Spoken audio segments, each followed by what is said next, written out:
What's up, Believe Nation? It's Evan. My one word is believe, and I believe in you. I believe in your potential, and I want to see it be unleashed into the world to create something special for you, your family, and the world. And so to help you on your journey, I started the Mentor Me series to try to learn from people who've done a lot more than us, who've reached for the stars, and if we can learn about their mindset, their mentality, how they approach life, hopefully some of that seeps into us to help us become the best version of ourselves. So today we're gonna learn from Grant Cardone and how to 10x your life. Mentor me, Grant. And as always, guys, as you're watching, if you hear something that really resonates with you, please leave it down in the comments below and put it in quotes so other people can be inspired. And when you write it down, it's much more likely to stick with yourself as well. Enjoy.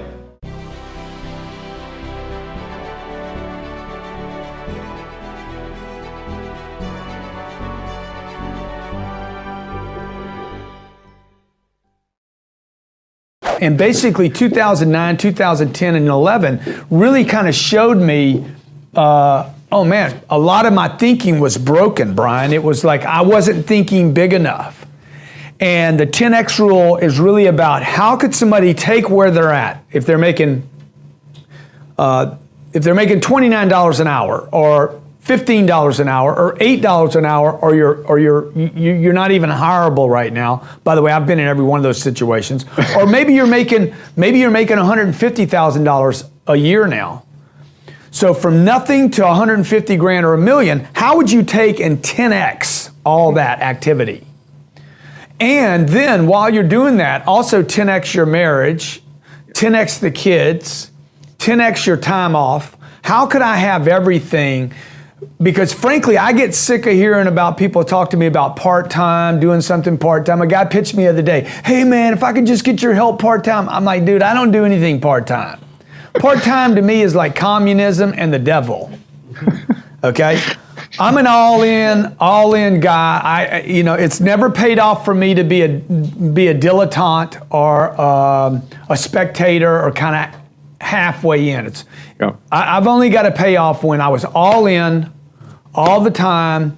And so the 10X rule was really about how could I literally expand my thinking and also 10X the activity necessary with the limited time that we all have. How could I 10X my activity, be more places, be more social, have more family, have more. I know it sounds impossible. Yep. But the reason it's impossible is because everybody's thinking they need to balance life. But life is too long for most people. Most people end up at the end of their lifetime, the golden years, with no gold, right? I got too much time and no money. And this is happening in the wealthiest country on planet Earth, is America, where freedom is the choice. Courage is our battle cry, and we have a middle class, a big, giant middle class in America made of about 250 million people that can't even pay their bills today. It's a freaking it's just a terrible tragedy. So my goal is to inspire people like, look, you got to get out of this deal. The government can't get you out. Blaming China or India or whoever you want to blame. Okay, mommy, daddy, whoever you want to blame is not going to change the condition that's on this planet right now. If you want a better condition for you and your family, you got to figure out, you got to get extremely focused. You're going to have to get 10x about it. I mean, you're going to have to demand it from the universe. You have to demand that this become like something that the physical universe takes you serious about. Like, oh, this guy's not kidding. He really wants this. Hey, I was broke. You understand? I was broke when I was 25, dead broke. I'm not talking about financially broke. Let me tell you something. No, I didn't have any money in my pocket. I didn't have any credit cards. Nobody would give me credit, okay? Didn't have a driver's license, okay? 1970 Ford Maverick, had a 1970 Ford Maverick. No air, no heat, no door handles. The freaking floor was rusted, okay? I lived in a 275 square foot apartment, maybe 300 square feet if you counted the little step out in the front of the front door. Paid $275 a month, and I was late almost every month. So don't tell me about your money problems, man. Okay, don't tell me about where you were born. Don't tell me about your bad breaks. Don't tell me about what your daddy did or your uncle felt you up or something, did some kind of weird thing to you and I'll ruin your head, or your sister abused you or whatever, okay? Look, we all got problems. You got to fix your problems now. You got to get your money right. So at 25 years old, I'm like, I'm getting my money right. I'm done. No more excuses. No more crybaby. No more blame. I'm getting my freaking money right. You want to get your work ethic so high that people actually admire you. I'm going to ask you a question right now. Do people know you because of your unbelievable work ethic? If you can't answer yes to that, man, you're not going to get in that top 10%. You got to get at the top. People have to know you, not because, oh, he's a good salesman. Oh, he's a good this. Oh, he's an artist. Oh, he's a good pianist. Oh, he writes a great, story. No, dude, people need to know you for one major thing first. He works. He produces. The guy's there every day. The guy's pushing and shoving. Because the truth is, no matter how good your ideas are, how good your art is, or how good your skill set is, if you're not working, man, if you're not vibrating at a frequency that people say, my God, how does that guy do all that? If you're not vibrating at that rate, 10x levels, massive action, tremendous work ethic that's just a muscle now, and it's just a discipline in your life, and it's a normal way that other people think is abnormal. Ryan Seacrest, Tom Cruise, Oprah, Steven Spielberg, Donald Trump, still pumping and working as a billionaire. Look, if you're not working at that level, you're not going to make it. Get your work ethic in, man. It's the American way. Work ethic. Check it out. Back to the 10X rule. There are two components to 10Xing our lives, which is how we deal with all the challenges that you just described. We need to 10X our thinking, and we need to 10X our action. Can you describe to us what are some practical tips our listeners can engage in to 10X? So let's say I'm a kid playing baseball. Okay, I played baseball until I was in college. And you see, the problem is, the reason I couldn't make it is because I wasn't thinking about big leagues. Nobody told me to start. If somebody would have been telling me every day, dude, big leagues, you're big league material. Okay, you could be in the big leagues. Instead, I was just thinking about playing baseball. And I loved baseball, okay? And I had little fantasies about, man, maybe I could be a catcher in professional football. But I didn't have anybody freaking like covering me up in this concept, this think. Because I didn't have a giant payoff, I quit. And the same thing is for money, right? If you don't have a giant payoff in business or economics, if you're just going to get by, you're going to give up on the deal because the think is not big enough. If you've ever noticed that people appear, your friends maybe, they don't appear very motivated. And you're like, dude, where's the motivation, bro? When are you going to get excited? What's happening with you? 70 some odd % of employees in America are disengaged. Why? Because the payoff is so small, right? What's the payoff today? I get a paycheck. I go to Whole Foods. I give them my paycheck. I go home. What's the payoff in that, dude? All I'm reminded of is there's no payoff. So unless the individual needs to really understand, unless the payoff is going to be enormous. I'm going to the moon, bro. See, I'd die to go to the moon, okay? I don't want to die going to the grocery store to get my last paycheck because the payoff is big enough, you get it? So first you got to change the thinking. Once the thinking gets enormous enough, big, giant think, then you would actually build a plan equivalent to, hey, what would it take to become a billionaire today? I mean, this is a target that I have now. So my fantasy now is I'm going to become a billionaire in this lifetime, and I'm going to make it public. I'm going to actually stream it out. It's never been done before. And I'm going to show the public how to become a billionaire from where I'm at right now. To do that, I need a huge, giant action plan that involves a lot of failures, a lot of misfires, a lot of starts, but I didn't have the fuel to finish. A lot of mistakes are going to happen, right? And then who knows, man? Maybe I get halfway there. Even if I get halfway there, the payoff is enormous. See, most people think success is a straight line. I'm going to get out of high school, I'm going to get a job, and everything's going to be fine. That's not how it plays out, folks, okay? This is how it plays out. Guy decides he wants something, and the line gets all squiggly. See, right now, a guy decides over the summer, hey, man, I'm going to get this job this summer, and I'm going to make some money this summer. And then he gets distracted by the first squiggly. I don't know what he's doing. He's squiggling off because he's not focused on his success. He squiggles. You ever use this term, squiggle?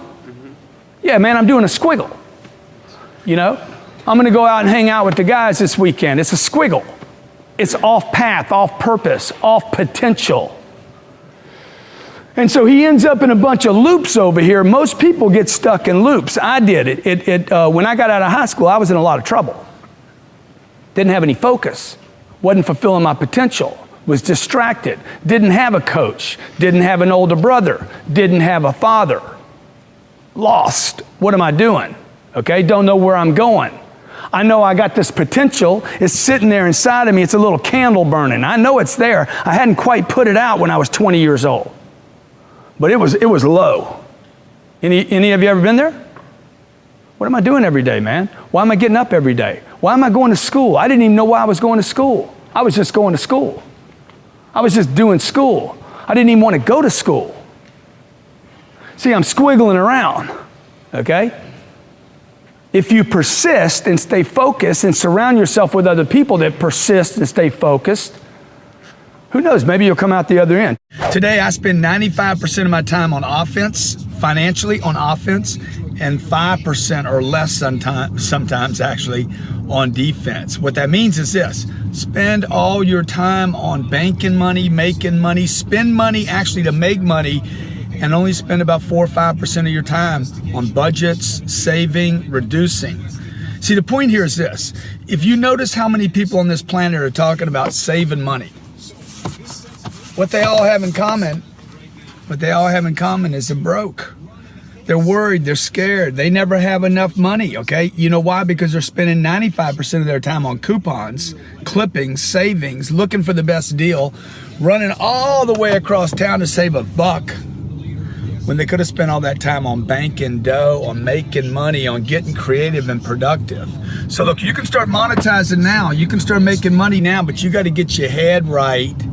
Get out of that middle class mentality, which really is just a poor think, and start spending all your time on building skills, investing money, advertising, marketing, promoting, to do what you gotta do to get the income up. First the income, strengthen that first income flow, then start looking for symbiotic multiple flows that are connected, friendly flows, and then start banking money. You save money to invest. That's the only reason you save money.